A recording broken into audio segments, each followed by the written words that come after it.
हनुमान जी को पंचमुखी क्यों कहा जाता है? लंका में महाबलशाली मेघनाद के साथ बड़ा ही भीषण युद्ध चला। अंतत मेघनाद मारा गया। रावण, जो अब तक मद में चूर था, राम सेना, खास तौर पर लक्ष्मण का पराक्रम सुनकर थोड़ा तनाव में आया।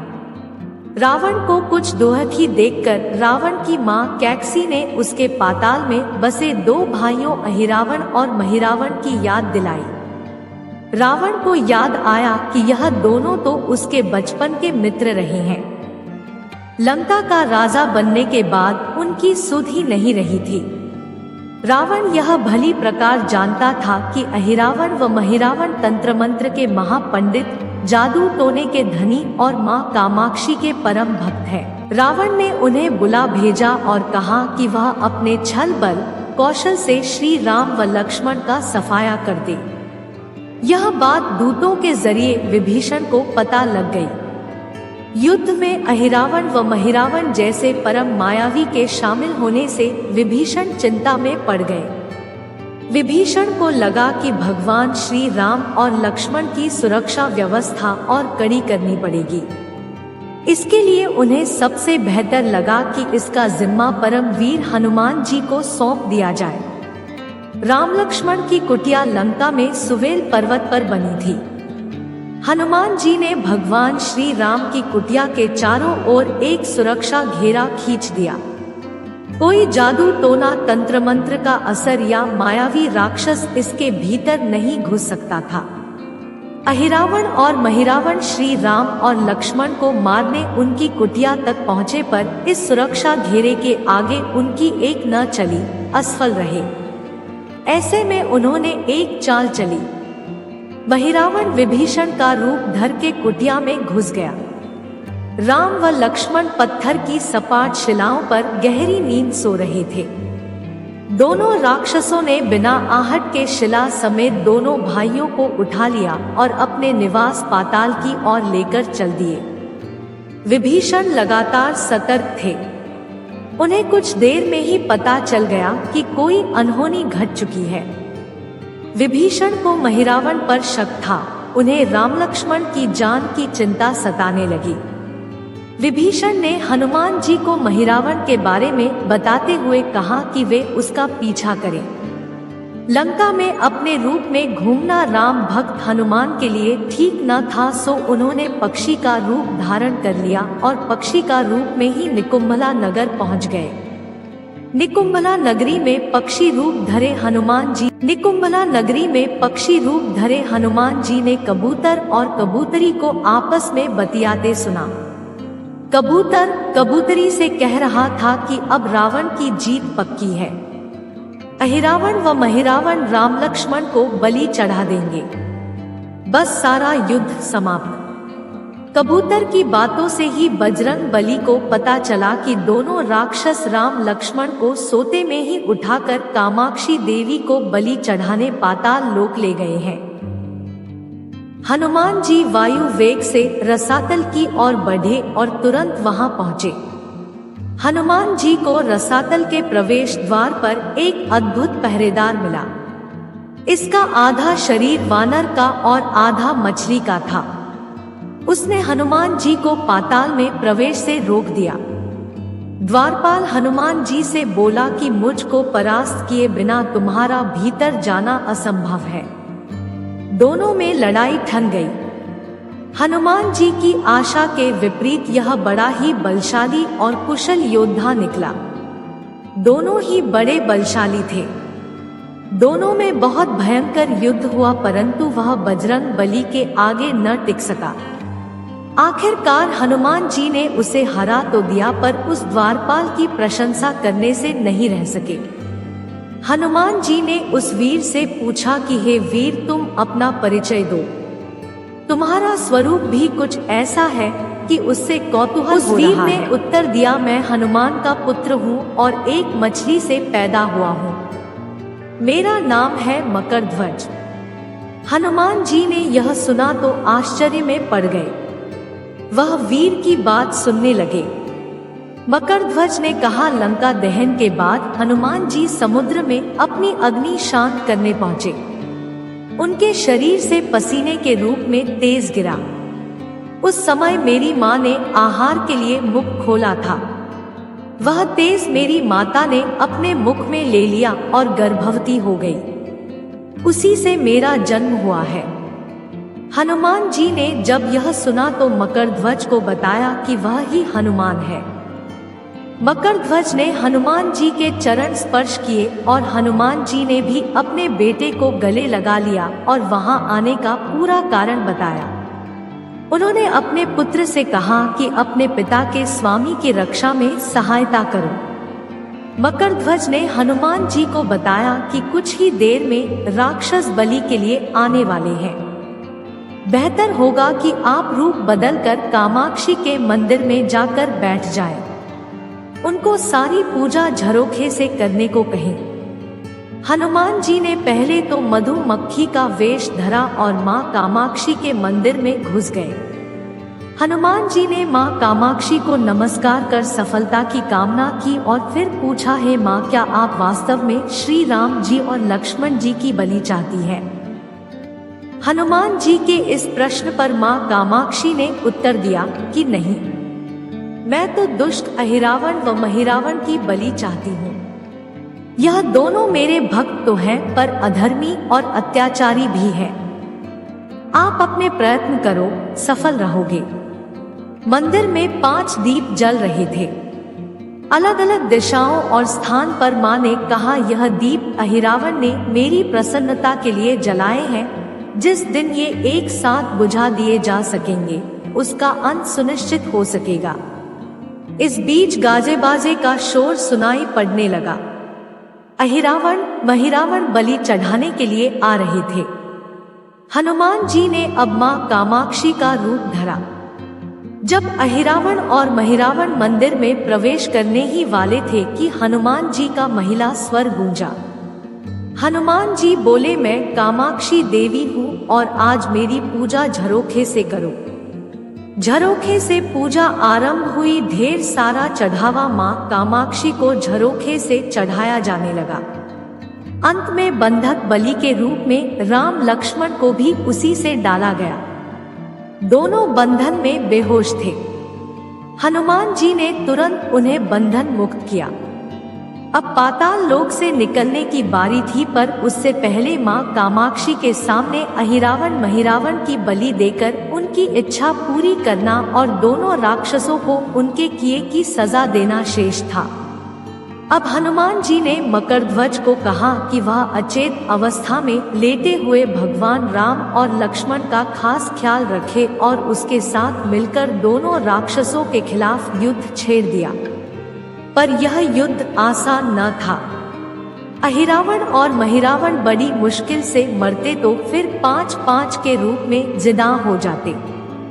इस विकट स्थिति में मकरध्वज ने बताया कि अहिरावण की एक पत्नी नागकन्या है। अहिरावण उसे बलात्कार लाया है।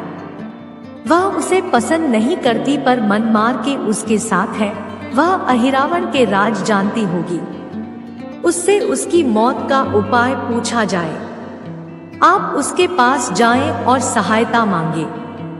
मकरध्वज ने राक्षसों को युद्ध में उलझाए रखा और उधर हनुमान अहिरावण की पत्नी के पास पहुंचे। नागकन्या से उन्होंने कहा कि यदि तुम अहिरावण के मृत्यु का भेद बता दो तो हम उसे मारकर तुम्हें उसके चंगुल से मुक्ति दिला देंगे। अहिरावण की पत्नी ने कहा, मेरा नाम चित्रसेना है। मैं भगवान विष्णु की भक्त हूँ। मेरे रूप पर अहिरावण मर मिटा और मेरा अपहरण कर यहाँ कैद किए हुए हैं, पर मैं उसे नहीं चाहती। लेकिन मैं अहिरावण का भेद तभी बताऊंगी जब मेरी इच्छा पूरी की जाएगी। हनुमान जी ने अहिरावण की पत्नी नागकन्या चित्रसेना से पूछा कि आप अहिरावण की मृत्यु का रहस्य बताने के बदले में क्या चाहती है? आप मुझसे अपनी शर्त बताएं, मैं उसे जरूर मानूंगा। चित्रसेना ने कहा, दुर्भाग्य से अहिरावण जैसा असुर मुझे हर लाया। इससे मेरा जीवन खराब हो गया। मैं अपने दुर्भाग्य को सौभाग्य में बदलना चाहती हूँ। आप अगर मेरा विवाह श्री राम से कराने का वचन दे तो मैं अहिरावण के वध का रहस्य बताऊंगी। हनुमान जी सोच में पड़ गए। भगवान श्री राम तो एक पत्नी निष्ठ है, अपनी धर्म पत्नी देवी सीता को मुक्त कराने के लिए असुरों से युद्ध कर रहे हैं। वह किसी और से विवाह की बात तो कभी न स्वीकारेंगे। मैं कैसे वचन दे सकता हूँ? फिर सोचने लगे कि यदि समय पर उचित निर्णय न लिया तो स्वामी के प्राण ही संकट में हैं। असमंजस की स्थिति में बेचैन हनुमान जी ने ऐसी राह निकाली कि सांप भी मर जाए और लाठी भी न टूटे। हनुमान जी बोले, तुम्हारी शर्त स्वीकार है, पर हमारी भी एक शर्त है। यह विवाह तभी होगा जब तुम्हारे साथ भगवान राम जिस पलंग पर आसीन होंगे वह सही सलामत रहना चाहिए। यदि वह टूटा तो इसे अपशकुन मानकर वचन से पीछे हट जाऊंगा। जब महाकाय अहिरावण के बैठने से पलंग नहीं टूटता तो भला श्री राम के बैठने से कैसे टूटेगा? यह सोचकर चित्रसेना तैयार हो गई।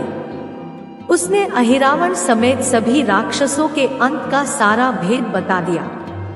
चित्रसेना ने कहा, दोनों राक्षसों के बचपन की बात है। इन दोनों के कुछ शरारती राक्षस मित्रों ने कहीं से एक भ्रामरी को पकड़ लिया। मनोरंजन के लिए वे उसे भ्रामरी को बार बार कांटों से छेड़ रहे थे। भ्रामरी साधारण भ्रामरी न थी, वह भी बहुत मायावी थी, किंतु किसी कारणवश वह पकड़ में आ गई थी। भ्रामरी की पीड़ा सुनकर अहिरावण और महिरावण को दया आ गई और अपने मित्रों से लड़कर उसे छुड़ा दिया। मायावी भ्रामरी का पति भी अपनी पत्नी की पीड़ा सुनकर आया था। अपनी पत्नी की मुक्ति से प्रसन्न होकर उस भौरे ने वचन दिया था कि तुम्हारे उपकार का बदला हम सभी भ्रमर जाति मिलकर चुकाएंगे। ये भौरे अधिकतर उसके शयन कक्ष के पास रहते हैं। ये सब बड़ी भारी संख्या में है। दोनों राक्षसों को जब भी मारने का प्रयास हुआ है और ये मरने को हो जाते हैं, तब भ्रमर उनके मुख में एक बूंद अमृत का डाल देते हैं। उस अमृत के कारण ये दोनों राक्षस मरकर भी जिंदा हो जाते हैं। इनके कई कई रूप उसी अमृत के कारण है। इन्हें जितनी बार फिर से जीवन दिया गया उनके उतने नए रूप बन गए हैं। इसलिए आपको पहले इन भंवरों को मारना होगा। हनुमान जी रहस्य जानकर लौटे। मकरध्वज ने अहिरावण को युद्ध में उलझा रखा था, तो हनुमान जी ने भंवरों का खात्मा शुरू किया।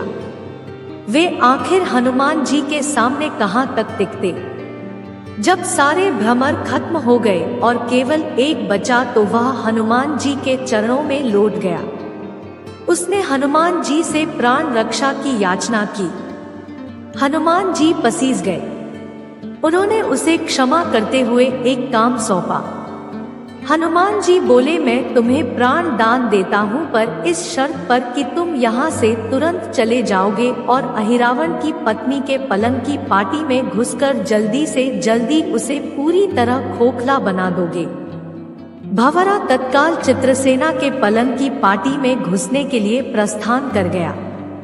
इधर अहिरावण और महिरावण को अपने चमत्कार के लुप्त होने से बहुत अचरज हुआ, पर उन्होंने मायावी युद्ध जारी रखा।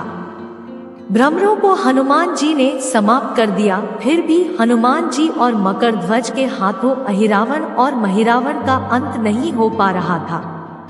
यह देखकर हनुमान जी कुछ चिंतित हुए। फिर उन्हें कामाक्षी देवी का वचन याद आया। देवी ने बताया था कि अहिरावण की सिद्धि है कि जब पांचों दीप को एक साथ बुझेंगे तभी वे नए नए रूप धारण करने में असमर्थ होंगे और उनका वध हो सकेगा।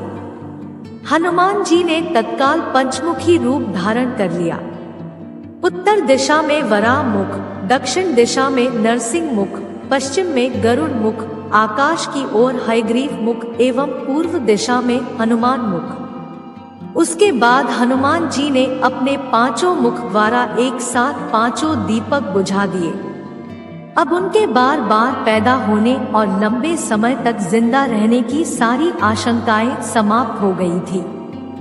हनुमान जी और मकरध्वज के हाथों शीघ्र ही दोनों राक्षस मारे गए।